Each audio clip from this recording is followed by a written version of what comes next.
I get lots of requests to address a particular topic of interest to my viewers. None has come up more often and with greater frequency than GMOs. What people really want to know about is genetically modified food crops. I first want to say that I have a slight conflict of interest here. The biotech company that employs me doesn't make any GMO products, but they do make some of the tests for screening food products for GMOs. This is one of the reasons I've been somewhat reluctant to address this topic. I'm in a completely different division, but my company might benefit from increased demand for GMO screening of food products. Fair warning. The term Frankenfood describes very accurately how some people think about transgenic crops. Science gone amok, tampering with nature in an amoral way, driven by greed and hubris. The reality is a bit more complex. While some manufacturers are seeking ways to increase profits through DNA technology, others are developing some very important modifications that nature is either too slow or unwilling to do for us. I'm going to do this as a pros and cons list because it is such a complex topic. Some examples of positive applications. Drought-resistant crops. While humans have been using artificial means to select for certain traits in our food crops for thousands of years, it's only in the last 2 decades that we finally have the technology to directly select the gene variants we like, allowing us to bypass certain natural limitations on what traits can be expressed together. One such innovation is drought resistance, or low water usage crops that are sustainable and can provide adequate nutrition. An example is a variety of maize that outproduces the wild type by 40% during extended droughts. Imagine the impact this could have for world starvation and poverty. Pathogen-resistant crops. This is the largest commercial application for transgenics. Roundup-ready varieties are resistant to herbicides that kill weeds that don't have the transgene. The reason this is a good thing is that the weeds use water, so weedless fields are more water efficient. There are also varieties of corn and soy that have genes for natural pesticides, normally found in a bacteria that colonizes plants and caterpillars. This reduces the amount of expensive and harmful pesticide that must be used to prevent crop loss. High-yield crops. The general global trend towards urbanization means that people are getting further from the crops that sustain them. This requires more transportation and infrastructure, which consumes more resources and causes greater environmental impact. The more food we can produce per acre, the shorter the transport distance required. Higher yields also keep the cost of food low and the availability high, so that people can afford to eat healthy, nourishing meals and stave off hunger and disease. Growth of agricultural land usually has a negative impact on the local indigenous environment, so transgenic high-yield crops can have a positive impact on the environment as well.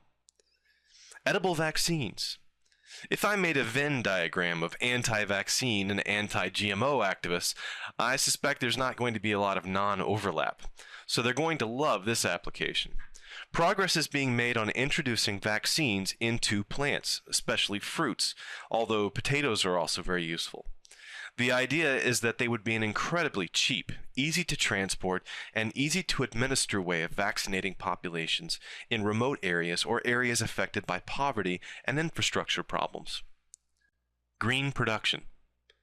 One of the possible alternatives to oil is biomass or plant energy production. Former President Bush advocated for switchgrass cellulosic ethanol production, a resource that could be cheaply harvested and would provide a seamless near-term solution to our dependence on petroleum. There's only one problem. The conversion of cellulose to ethanol isn't very efficient. Enter biotechnology. Cellulose hydrolysis is the current rate-limiting step. We can enhance that process with enzymes called cellulases that split apart the long chains of cellulose into short sugars.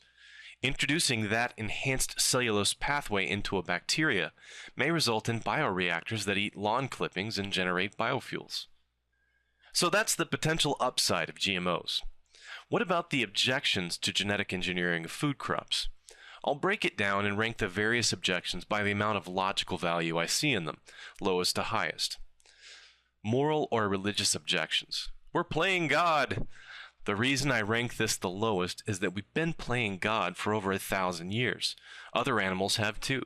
Insects are the reason some plants make flowers. We eat the sweetest berries, we harvest the largest seeds. The plants with those genes get favored by a broader dispersal. We are an agent of selection, which plays into the process of evolution that began over 2.8 billion years ago. Today we are the weather, the ecology, and the fitness landscape. But that's just plants. The issue that makes people a bit more squeamish is modifying animals. The EnviroPig has been selected for its reduced phosphate excretion. This is both less smelly and better for the environment, although it raises questions about our role as stewards of our planet. We've been modifying wild animals by the same processes of selective breeding, so that we produce the Chihuahua from the wolf lineage. These selectively bred animals have health problems, of course, but a wolf won't guard sheep or help search for lost children or drug shipments. There's a difference between breeding a trait over 1,000 years and producing it in a year in a lab. But I want to react to specific evidence in actual cases, not hand-waving and fear-mongering. There may be some cases where genetic modification can save lives, improve living conditions, and minimize our environmental impact. There may also be cases that really are endangering our ecosystem. Safety of consumption. I can see why this is a very common objection to GMO. We have very little data what the effects of introducing foreign DNA and proteins into a food crop will be on our health. However, there's little evidence to suggest that GMO crops don't have the same level of nutrient content. A classic example is the flavor saver tomato. Scientists inactivated a gene product that degrades pectin in the tomato, allowing it to reach market without softening or rotting. It's a matter of turning off a product currently being made by the tomato rather than adding a new protein. Some describe the flavor as bad, but that may have more to do with the particular tomato that they chose to modify, rather than the genetic modification itself. More recent revisions are still being sold as premium hothouse tomatoes. Outcrossing, or contamination of wild strains. There is a risk that whatever modification we make to a crop will be transferred to another non-crop plant. There is some evidence that this is possible, but no confirmation that it has occurred in the wild, so to speak. 90% of the U.S. soybean crop and 70% of the corn crop contain the Roundup Ready transgene.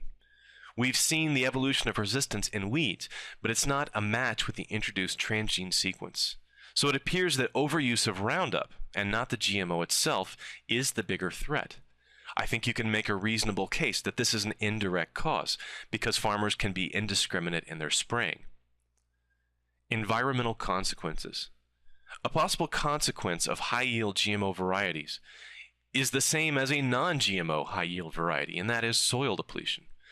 The more that plants are able to take out of the soil, the more we have to put back in. It also means a more tempting food source for the insect or pathogen that can exploit it. That means water, fertilizer, insecticide, herbicide, fungicide, and other chemical preventatives. I'm describing what's called in agricultural circles the scale-up problem. The more yield you get, the more chemicals you need. I think this is a very serious risk for developing nations that are desperate to equalize the trade imbalance with agricultural superpowers like the U.S. It can contribute to serious, permanent ecological damage. As I mentioned, I think GMO, or at least selective breeding, can also be the solution to this problem, but it won't come without a radical change in the way we conduct agriculture around the world. Corporatization of food crops. This is, I think, the scariest and most real of the concerns about GMO crops. Corporations are amoral. That is, they do not have a moral system. They simply make the decision that most benefits them. If they don't, their competitor does and beats them.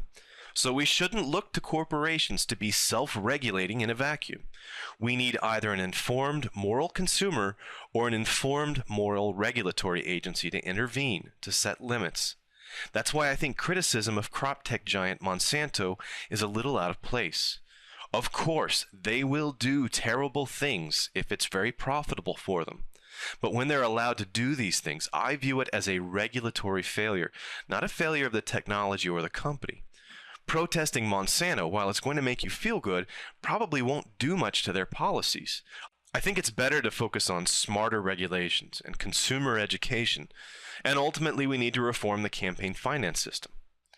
In my humble opinion, the best thing that could happen would be a worldwide promotion of locally adapted crops and a serious reconsideration of what I see as the greatest sin in global agriculture, monocropping. There's too much wheat, corn, and soy in production in places where it barely grows. Not enough teff, millet, cowpeas, and yam. That's because the market for these commodities are not as strong, but it hurts farmers in areas where the cash crops don't have good yields. Here's my final thought on the matter.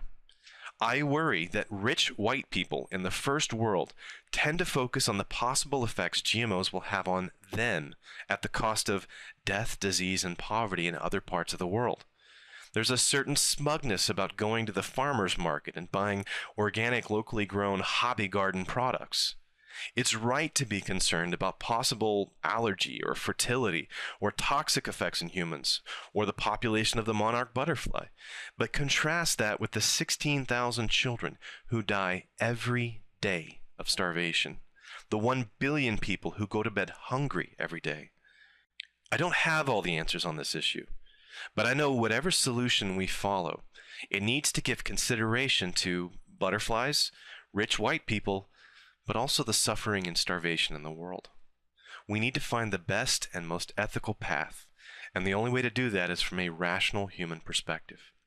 Thanks for watching.